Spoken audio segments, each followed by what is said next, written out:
Hi, we're Matt and Rebecca Darling, and we've been attending City View for approximately 9 years. About 2 years after starting to attend City View, we were invited to join a small group that met in our neighborhood. It was filled with couples that were all going through the same life stage, with kids in high school about to go to college.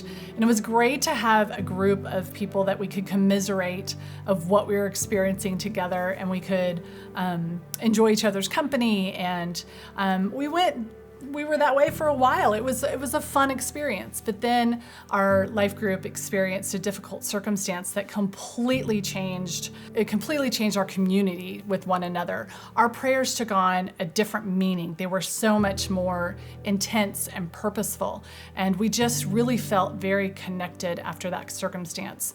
Last April of 2019, I discovered a lump in my underarm, and I didn't really think it was anything big, but my doctors did. And fast forward to 2 weeks later, it was diagnosed as cancer. I specifically remember coming together, finding out on a Monday. Sorry, I'm gonna get emotional about this. Finding out on a Monday, and I think we met on a Wednesday with our group, and them specifically wrapping, putting hands on us and praying, and really just felt the love of God and felt the love of our people.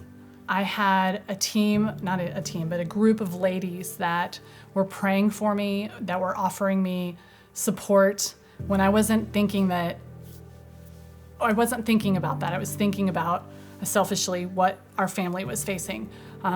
But one of the things that they did for us that was so touching and so loving was the night before I started chemo, two of our life group members showed up with a big bag filled with everything you could possibly need if you're going through chemotherapy. It had snacks and books and magazines and this beautiful blanket. And I was so touched. It was so unexpected that all of them, and I believe it was even more members than just our life group that helped put that gift bag together. But it was just so touching, and it made me realize that I had a team behind me that was going to be praying for me, that was going to be loving on me and my family during this entire journey.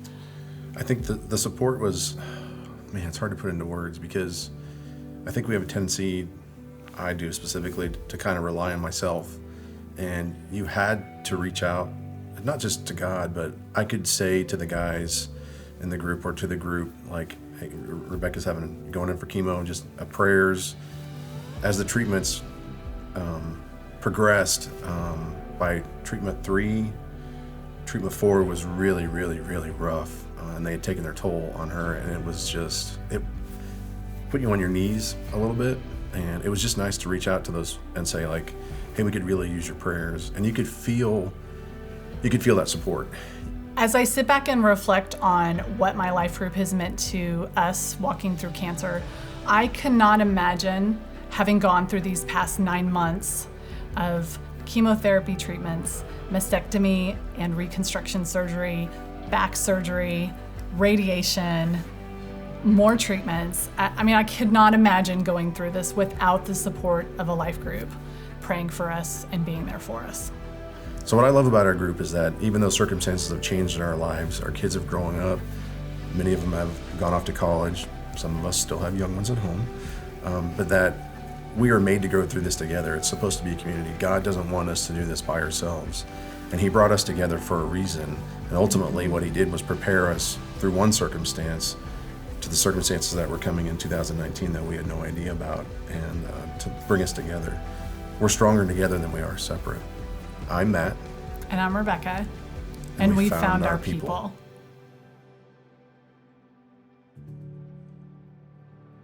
Thank you, Matt and Rebecca, for sharing your story with us. What a powerful reminder of why we all need to be in a life group here at City View. This is Pastor Keith, and even though I can't be there with you in person at City View this morning, I'm thrilled to be able to introduce my good friend, former elder David Burleson, who is going to be preaching for me from Job chapter 3. After David preaches today, I want to encourage you to go out, to find the green tables under the breezeway to talk to some of our life group leaders about getting involved in a life group and coming to the meetup next Sunday evening. I miss all of you. I look forward to seeing you next week when I'm back at church.